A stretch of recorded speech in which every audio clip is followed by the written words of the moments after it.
시간에 함께 은혜 받으실 말씀 찾아보겠습니다. 신약성경 요한복음 1장 28절에서 34절에 있는 말씀입니다. 저희 교회는 현대인의 성경을 보고 있습니다. 그래서 없으신 분들은 스크린에 나와 있는 말씀을 보시면 좋겠습니다. 제가 이 말씀 읽어드리도록 하겠습니다.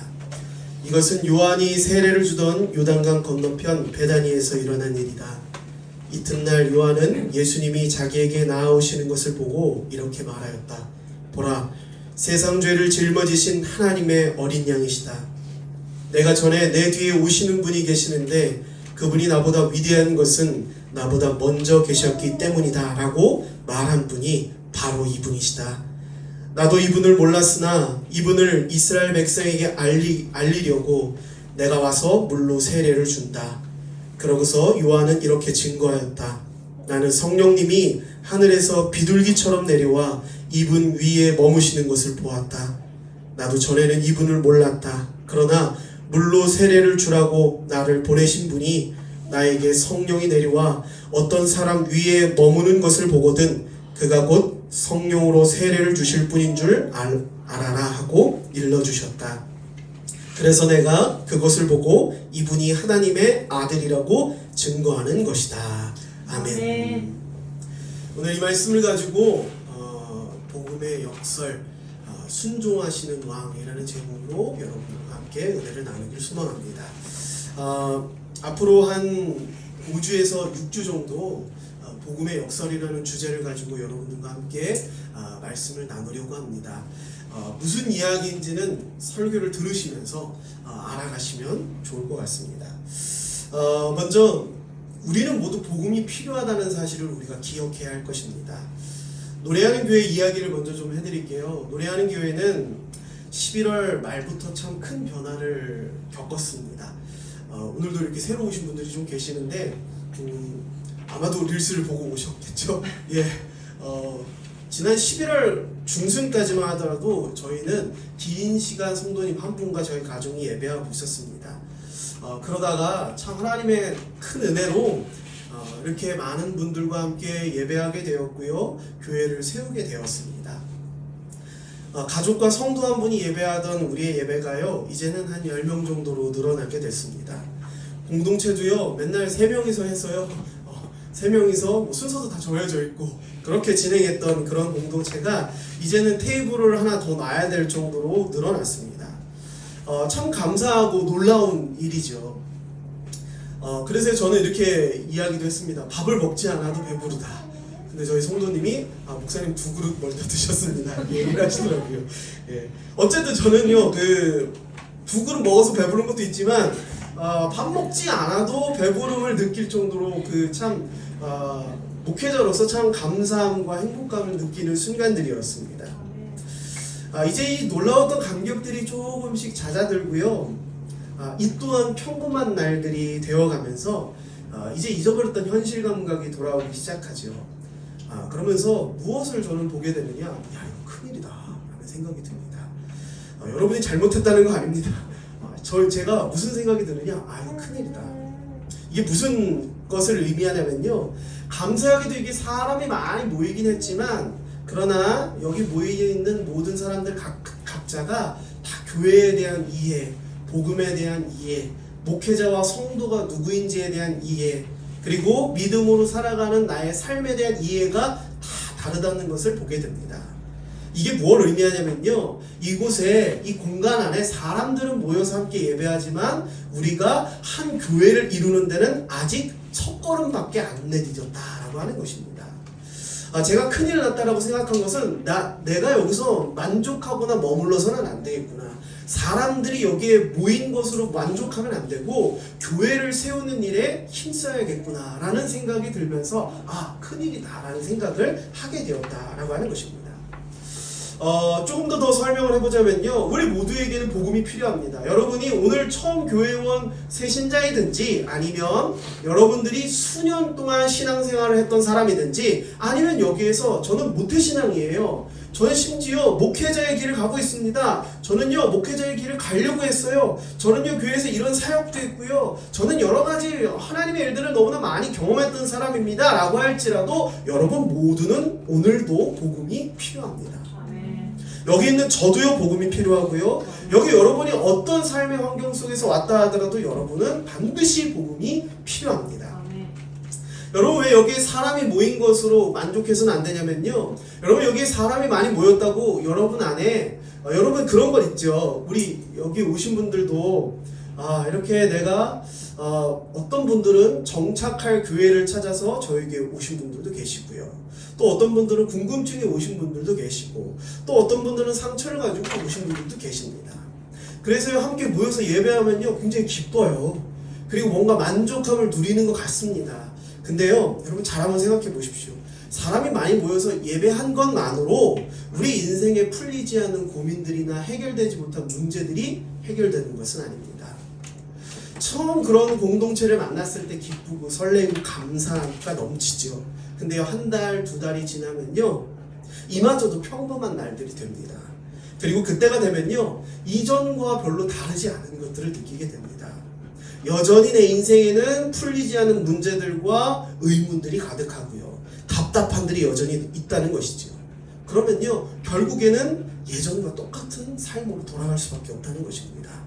그렇다면 이 지점에서 우리는 무엇을 고민하고 무엇을 구하고 찾아야 할까요? 2026년 노래하는 교회와 여러분 인생에 이렇게 사람이 많이 예배드린다, 내가 예배할 어떤 교회를 찾았다, 장소를 찾았다, 이것으로 다 된 것이 아님을 기억하셔야 될 것입니다.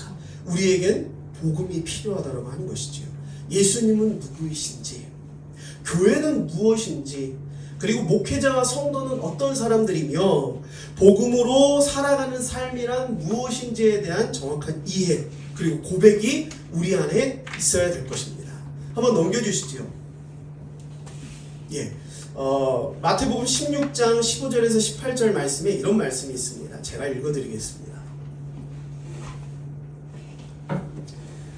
그러면 너희는 나를 누구라고 하느냐 하고 예수님이 다시 묻자 시몬 베드로가 주님은 그리스도시며 살아계신 하나님의 아들이십니다 하고 대답하였다.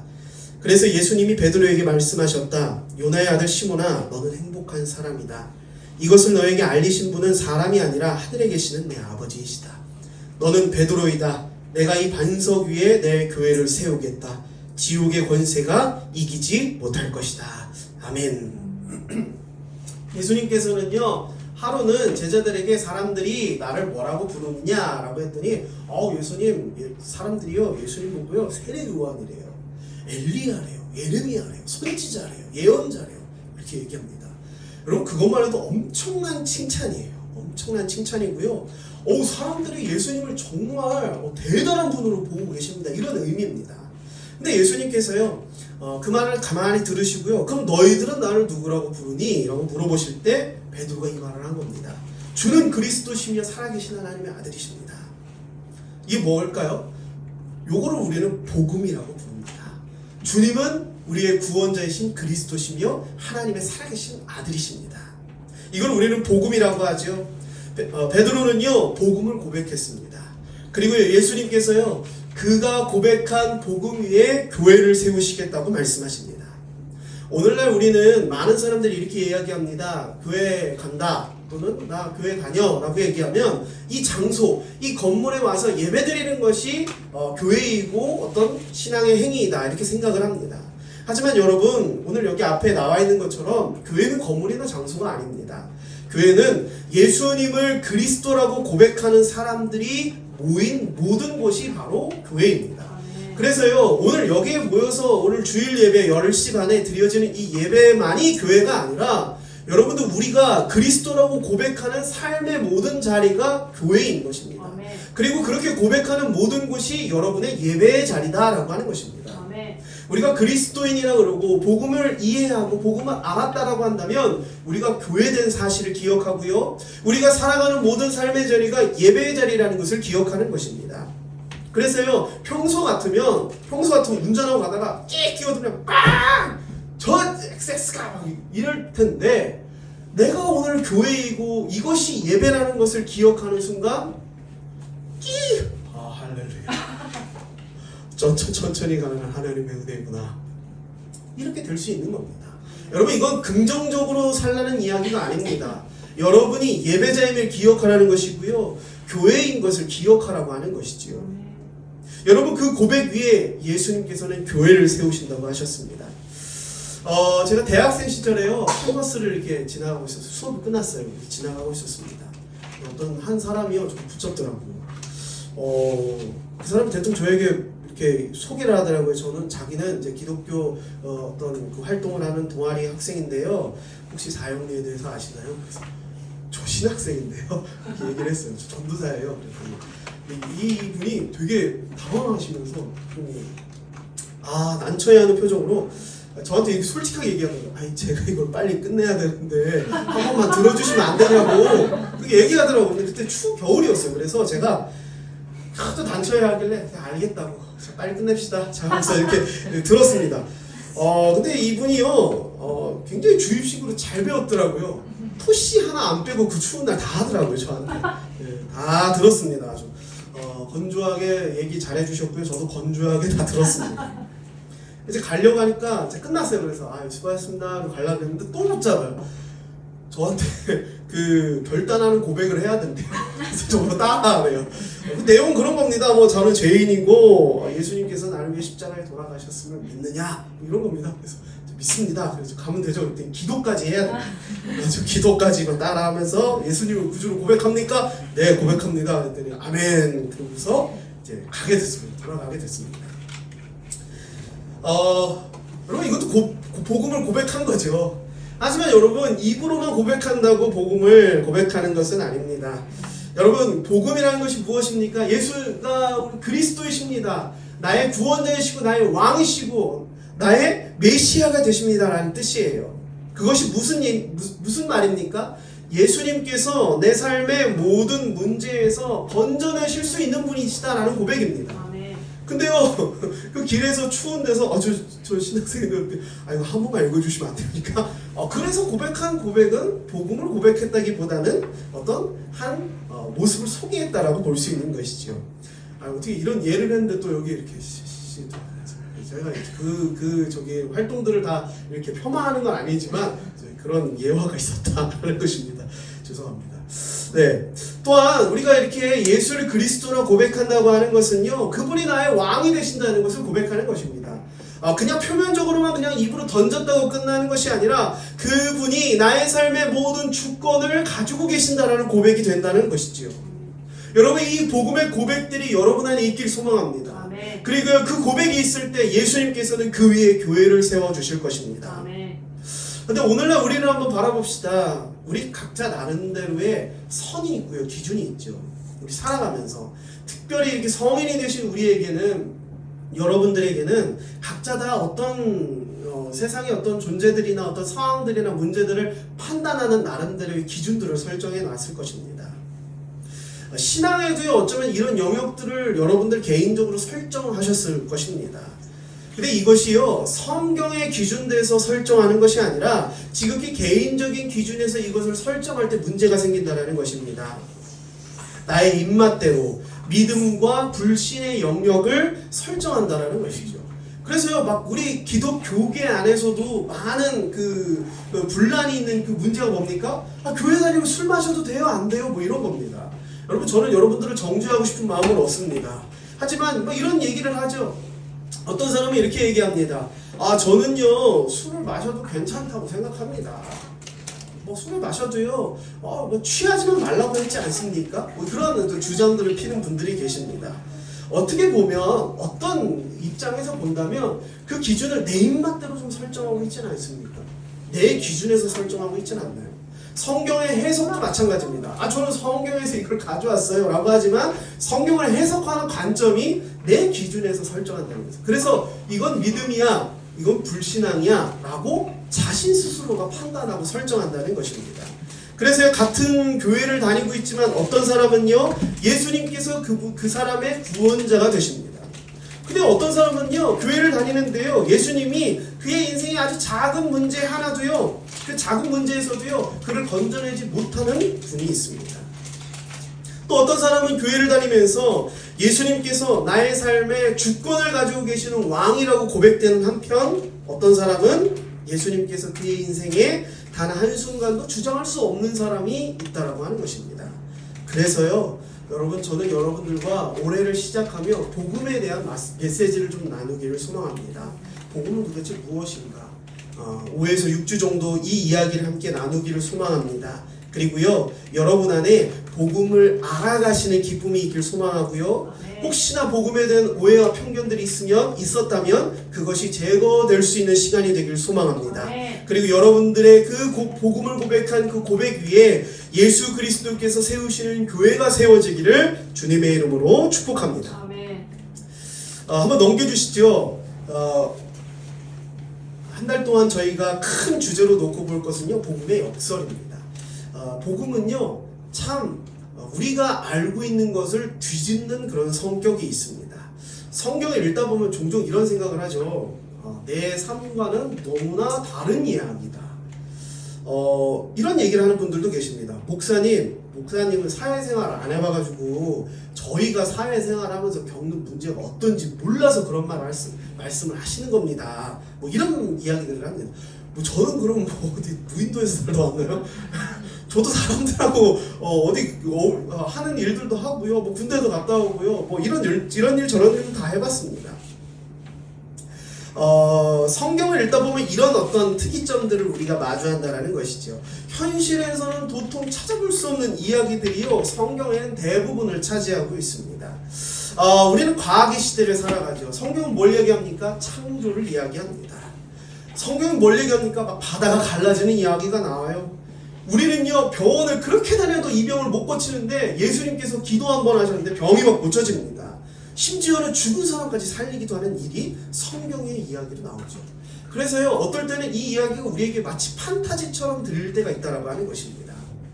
여기서 한 걸음 더 나아가서 조금 기독교 세계관에 좀 익숙한 분들이라면 이건 별거 아니야, 예수님이 하신 말들이 더 가관이야 라고 얘기하실 겁니다. 예수님이 이렇게 말씀하시죠. 오른뺨 맞고도 왼뺨도 돌려대라. 오늘은 어떻게 해야 됩니까? 오른뺨 맞으면 어떻게 하죠? 바로 병원 가야죠. 진단서 떼야죠. 그리고 고소 준비하고 손해배상 청구 준비해야죠. 그죠? 옛날처럼 뭐 오른편 맞으면 바로 돌려서 카운터 때리고 그러면 안 됩니다. 오늘날은. 그죠? 오늘날 아멘까지 할 건 없고요. 오늘날의 이치는 어떻습니까? 누가 와서 내 차 박았어요. 그럼 어떻게 해야 됩니까? 바로 보험에서 연락해야죠. 그죠? 뭐 그 사람 얼굴 보고 얘기하고 그럴 필요도 없습니다. 그냥 보험에서 연락해가지고 보험 처리할게요. 그리고 가면 됩니다. 오늘날의 세계와는 너무나 다른 얘기를 하고 있다라고 하는 것입니다. 예수님께서는요 또 동문서답은 얼마나 많이 하시는지 아십니까? 한 부자 청년이 예수님께 나옵니다. 이 부자 청년은요 대단한 것 같아요. 가진 것이 많았어요. 지위도 참 높았던 사람인 것 같습니다. 근데요 이 사람이 삶에서 율법도 잘 지켰어요. 굉장히 대단한 사람 같습니다. 근데 이 한 청년이 와서 예수님께 물어봅니다. 저는 여태까지 율법을 참 잘 지키면서 살았는데 이제 더 무엇을 더 해야 될까요? 라고 와서 묻는 겁니다. 아마도 이 청년은 이런 걸 원했던 것 같아요. 지금까지 잘했다 라는 칭찬을 듣거나 또는 이런 부분들 조금만 보완하면 더 좋을 것 같아 라는 말을 듣기를 원했던 것 같습니다. 근데요 예수님께서는 그의 질문에 뭐라고 답하시냐면요, 네가 가지고 있는 재산을 다 팔고 나를 따라와라 라고 말씀하십니다.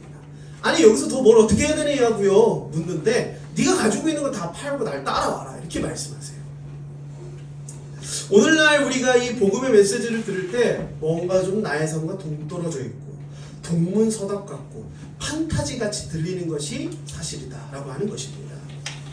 이처럼 복음은요 역설적입니다. 뭔가 뒤틀어요. 뭔가 반대를 이야기하고 있습니다. 그래서 우리에게 복음이 마치 좀 멀게만 느껴진다라고 하는 것이지요. 복음은 역설적이지만 동시에 어떤 또 특징이 있냐면요, 궁극적인 우리의 질문에 답해주는 유일한 해답이다라고 하는 것입니다. 복음이 우리가 알고 있는 것들을 뒤집는다고 해서 복음이 잘못되거나 복음에 오류가 있는 것이 아닙니다. 복음은 완전합니다. 복음은요, 우리 안에 그 무엇도 해결할 수 없는 그 목마름을 해결해주는 유일한 해답이 된다라는 것입니다. 오늘 본문으로 돌아가면요, 이 이야기는 우리를 구원하실 분이 누구이신가라는 것에 대한 이야기입니다. 여러분, 보통 내가 처한 문제에서 이 문제를 해결해 줄 사람을 생각한다면 어떤 사람을 생각하세요? 굉장히 유능하고 정말 모든 일을 다 잘 해결할 수 있는 그런 사람을 생각하지 않습니까? 만약 여러분이 건강에 대한 문제가 있다면 여러분들에게 그 문제에서 해결해 줄 구원자는 어떤 사람이겠습니까? 그런 분들이 계시대요. 암도요, 뭐라 그럴까요? 대장암만 전문적으로 몇십 년을 이렇게 하시는, 그리고 수술 성공률이 굉장히 높으신 그런 분들을 명의라고 하시더라고요. 그래서 아주 유명한 분들, 이 대장암 쪽으로는 그분에게 가야 된다라고 하는 것이 정설일 정도로 그런 분들이 있답니다. 오늘 우리에게 만약에 그런 일들이 있다면 어떻게 해야 될까요? 그런 명의를 찾아가야겠죠. 유능하고 탁월한 사람을 찾아가야겠죠. 여러분, 만약에 돈에 문제가 생겼습니다. 그럼 어떻게 해야 되겠습니까? 경제 관련된 학위가 있고요. 이미 그로 인해서 많은 부를 축적한 컨설턴트를 찾아가야 되지 않겠습니까? 여러분, 부부관계나 친구관계에 문제가 생겼습니다. 그럼 누구에게 가야 될까요? 이혼숙녀 캠프 이호선 교수님에게 가야 되지 않습니까? 만약 이것이 국가적이거나 민족적인 문제라면 어떻습니까? 우리는 아주 강하고 유능한 정치가나 군인을 생각할 것입니다. 근데 성경에서는요, 우리의 구원자로 오신 예수님을 뭐라고 표현하느냐? 강한 군사나 유능한 정치가도 아니고요, 사람들에게 선망받는 어떤 사람도 아니고요, 그 예수님을 어린 양이다라고 표현합니다. 이것이 바로 복음의 역설이다라고 하는 것입니다. 그분은 우리를 구원하신 능력이 있으시고요, 초월적인 힘을 가지신 우리의 구원자가 되신 예수님이신데요, 그분을 성경은 뭐라고 표현하느냐? 어린 양이라고 표현한다는 것입니다. 그리고요, 이 말을 한 사람이 세례 요한이라는 점에서 이 말은 더욱더 역설적입니다. 여러분, 세례 요한이라는 사람을 아십니까? 세례 요한은요, 한마디로 진짜 대단한 사람입니다. 대단한 사람이었습니다.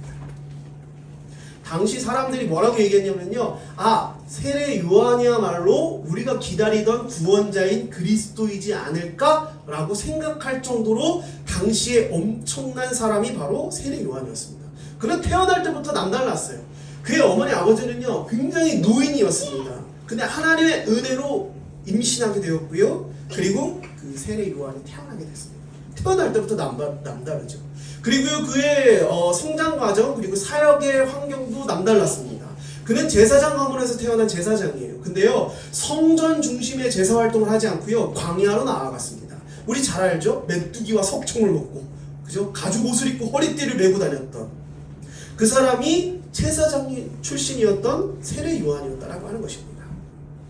당시 어떤 시대였습니까? 로마의 지배를 받던 암울한 시기였어요. 정치적으로도 암울한 시기였습니다. 종교적으로도 어땠나요? 400년 동안 하나님의 음성이 들리지 않았던 암울했던 시대가 바로 세례 요한이 활동했던 시대였습니다. 근데 이 암울했던 시대에 정치적으로 종교적으로도 참 앞이 보이지 않는 그 시대에 세례 요한이라는 엄청나게 탁월하고 유능하고 대단한 인물이 나타났어요. 그는 다른 사람들과 행보가 아예 보법 자체가 달랐습니다. 그리고요, 이스라엘 백성들이 그 시대에 참 종교 지도자들이나 정치 지도자들에 대한 회의와 또 불만들이 굉장히 많았습니다.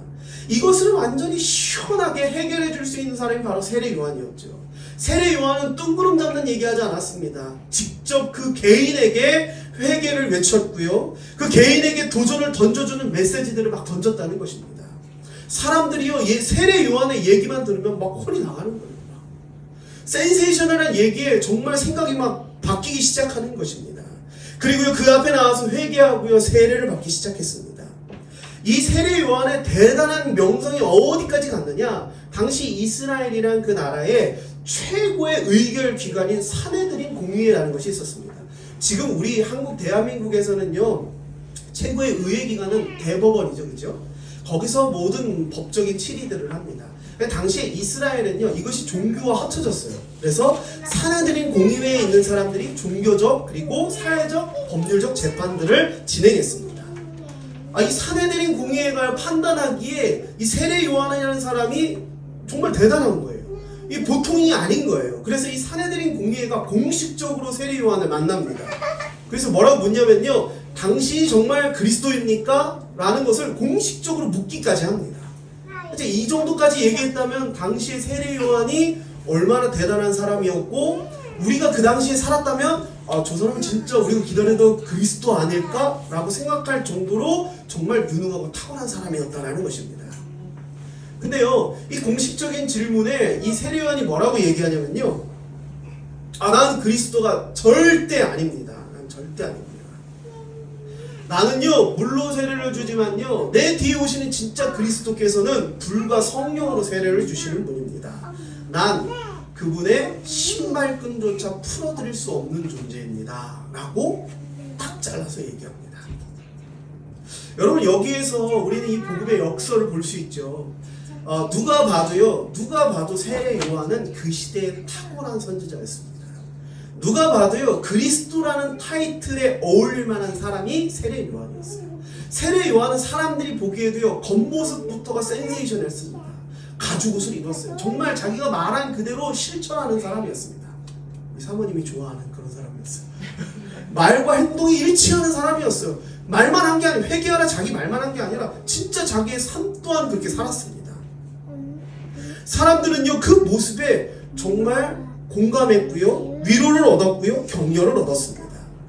저 사람이라면 정말 우리에게 구원을 줄 자가 아닐까라고 생각했다는 것이죠. 근데 그 세례 요한이 말하는 것이죠. 난 결코 그리스도가 아니다. 난 그분의 신발끈조차 풀 수 없는 미천한 존재다 라고 이야기합니다. 그리고 그 말을 한 이튿날 예수님께서 세례 요한 앞에 등장하십니다. 세례 요한은 어떤 사람이라고요? 많은 사람들의 이목을 받고요, 특출나고요, 정말 뛰어난 사람입니다. 근데 그 앞에 누가 오시냐? 예수님이 오시는데, 예수님은 어떻냐면요, 나사렛이 나는 시골 출신의 가난한 목수의 아들 예수님입니다. 겉모습만 봐서는 아무것도 자랑할 것이 없는 분이셨어요. 근데요 이 두 분의 만남에, 이 두 사람의 만남에 세례 요한이요 예수님을 보자마자 그 추레한 겉모습과 그 참 비천하고 나약한 그 모습을 보고 뭐라 그러냐? 보라! 세상 죄를 짊어지고 가는 하나님의 어린 양이시다 라고 말합니다. 우리를 구원할 왕이 오셨는데, 우리를 구원할 메시아가 오셨는데, 그분은 마치 어린 양 같아서 희생 제물로 우리를 위해 고난당하실 우리의 왕이시다 라고 고백하고 있는 것입니다. 여러분, 고난과 왕이라는 단어가 매치가 됩니까? 매치가 되나요?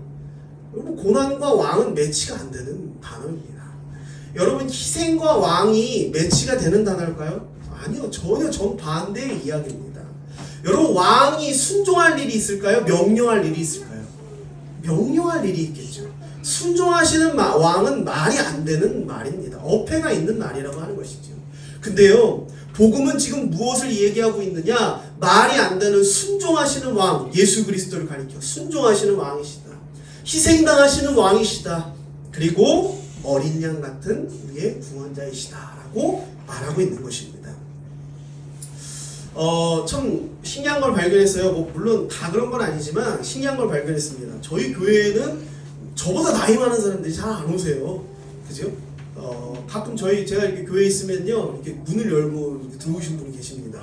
그래서 저를 보면서 이렇게 물어보세요. 여기 목사님이 어디 계세요? 제가 목사입니다. 담임 목사님 어디 계세요? 제가 담임 목사입니다. 그러세요? 나이가 어떻게 되세요? 저 30대 후반입니다. 그러면 우리 막내 아들 같네. 그러면서 이제 뭐 얘기를 하십니다. 막내 아들 같다는 얘기를 할 때부터 이제 너는 내가 이제 다닐 교회 담임 목사로서는 너는 너무 어려, 뭐 이런 의미도 좀 담겨 있는 것 같아요.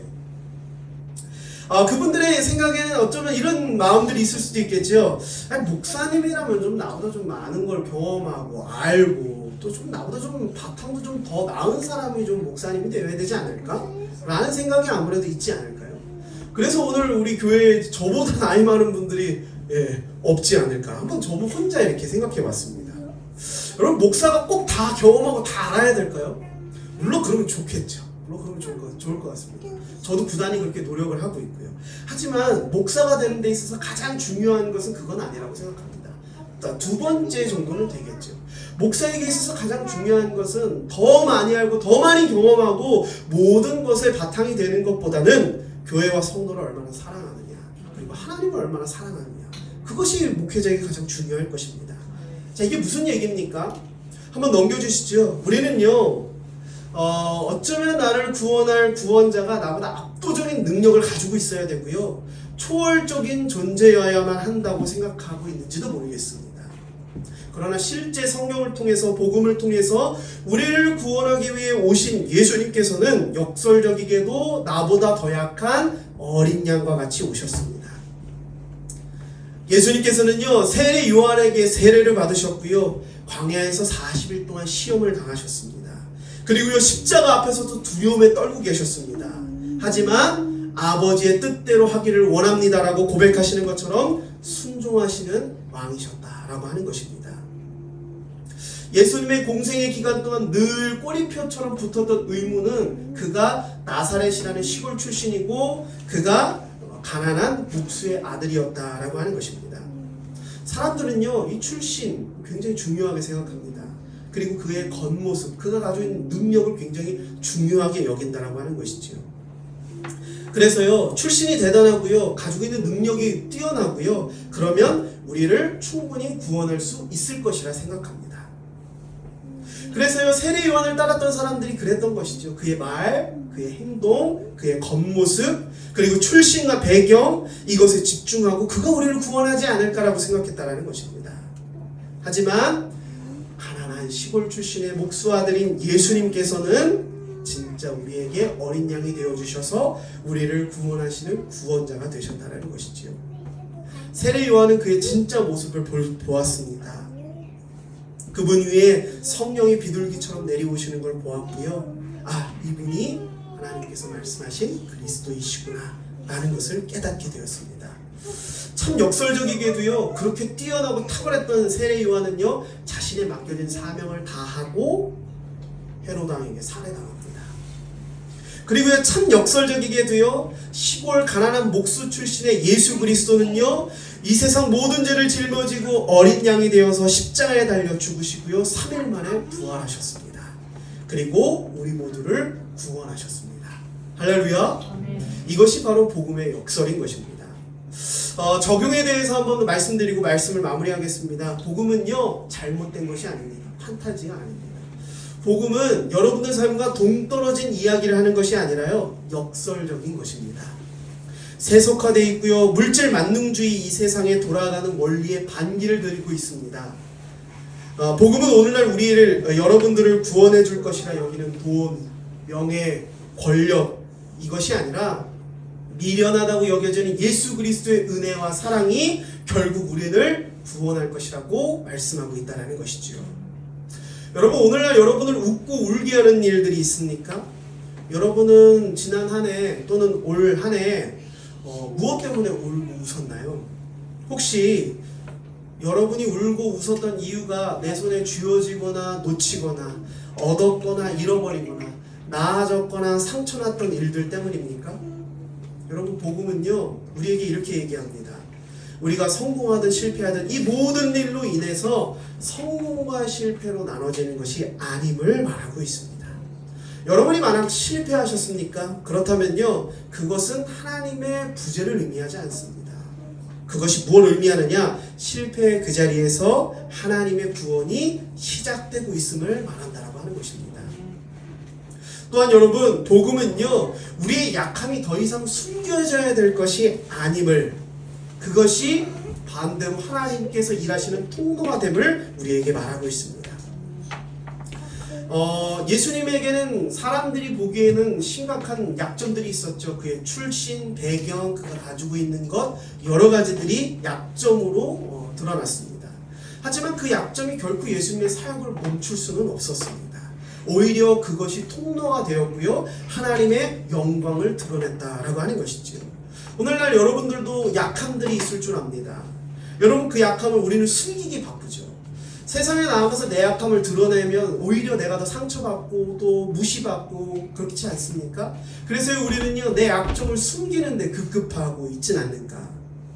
하지만 복음은요 이렇게 얘기합니다. 여러분의 약점이 하나님의 일하심의 통로가 된다라고 하는 것입니다. 마지막으로요 복음은 모든 사람을 은혜로 대하게 합니다. 여러분이 교회에 나오는 데 있어서 또 복음을 얻는 데 있어서 구원함을 얻는 데 있어서 여러분이 어떤 대가를 지불한 적 있으십니까? 대가를 우리 교회 올 때 입장료 받았나요 제가? 없습니다. 누구든지 오셔도 좋습니다. 네, 저희 교회는 예전에 금요 예배 드릴 때 자주 오셨던 분이 계세요. 어떤 분이냐면 술 취한 분들이 자주 오셨습니다. 네, 술 취한 분들이 자주 오셔가지고 네, 여기 뭐 하는 데냐고. 교회입니다. 왜 근데 여기 한 사람이 한 명밖에 없냐고. 저밖에 없어요. 그래서 예배 드릴 거면 앉아서 예배 드리시고 아닐 거면 나가셔도 좋습니다. 근데 앉아서 꾸벅꾸벅 졸다가 제가 깨우려고 이렇게 소리를 와 이렇게 하면 이제 놀라가지고 가시고 그때 경험들이 있습니다. 여러분 올 때 뭐 입장을 받나요? 아니에요. 안 받습니다. 여러분 오늘 설교를 들으면서 복음을 제시하고 여러분 받아들이겠습니까? 라고 하면 여러분이 어떤 대가를 지불하나요? 아니요. 절대 아무것도 받지 않습니다. 여러분 예수님께서는요 우리의 죄사함의 대가로 우리를 구원해 주시는 대가로 아무것도 요구하시지 않았습니다. 여러분의 존재만으로도 기뻐하시는 분이 하나님이십니다. 여러분 세상에 나가 보십시오. 여러분 직장 생활 해보십시오. 학교에 가보십시오. 여러분 등수를 매겨집니다. 여러분 성과별로 여러분들을 등급으로 나눕니다. 그래서 여러분을 평가해요. 여러분들이 얼마나 가치가 있고 여러분들이 얼마나 수익성이 있는지를 놓고서 평가합니다. 그래서 그 기준 밑으로 내려가면요 여러분 쓸모없는 인간이 되어버리는 것이 오늘날 세속화된 사회에서 우리의 모습입니다. 하지만 하나님은 여러분을 어떻게 보실까요? 여러분들이 죄를 짓고 여러분들이 막 예를 들어봅시다. 술이 떡이 돼서 여기 와서 예배를 드린다고 해봅시다. 그럼 하나님께서 그 사람을 받지 않으실까요? 아니요. 하나님께서는 그 존재 또한 기뻐하십니다. 아무런 대가도 요구하시지 않아요. 여러분의 있는 그대로를 기뻐하신다는 것입니다. 이것이 바로 복음이지요. 자 그렇다면 내가 그 은혜를 받아 내가 그 복음의 은혜를 받은 사람이라면 어떻게 해야 될까요? 이제 남들도 그 은혜로 대하는 것이겠죠. 나도 세속화된 세상의 시선을 따라서 그 사람을 능력으로 가치로 평가하는 것이 아니라 그 사람을 존재만으로서 인정해주고 은혜로 대할 수 있는 것이 바로 복음이 이야기하고 있는 핵심 중에 하나다라는 것입니다. 이 2026년을 시작하는 여러분들에게 복음을 더 알아가기를 소망합니다. 그리고 이 역설적인 복음이 틀린 것이 아니라 판타지가 아니라 나의 삶과 동떨어져 있는 먼 얘기를 하는 것이 아니라 그건 목사님만 하는 거죠. 우리는 세상에서 하는 우리는요 그냥 따뜻히 살아가야 되는 거 아닙니까? 아닙니다. 여러분 복음은 역설적이에요. 우리가 알고 있는 세상을 뒤집습니다. 반대입니다. 그러나 그 복음은요 세상이 줄 수 없는 우리의 갈급한 심령을 채우는 놀라운 은혜가 있다라고 하는 것입니다. 여러분 순종하시는 어린 양을 기억하십시오. 순종하시는 왕을 기억하십시오. 그분은 우리의 생각과 우리의 모든 마음까지도 뒤집으시면서 그 모든 은혜의 일들을 이루시는 분이십니다. 이 복음이 여러분들의 삶과 우리 노래하는 교회 위에 날마다 함께하기를 주님의 이름으로 소망합니다.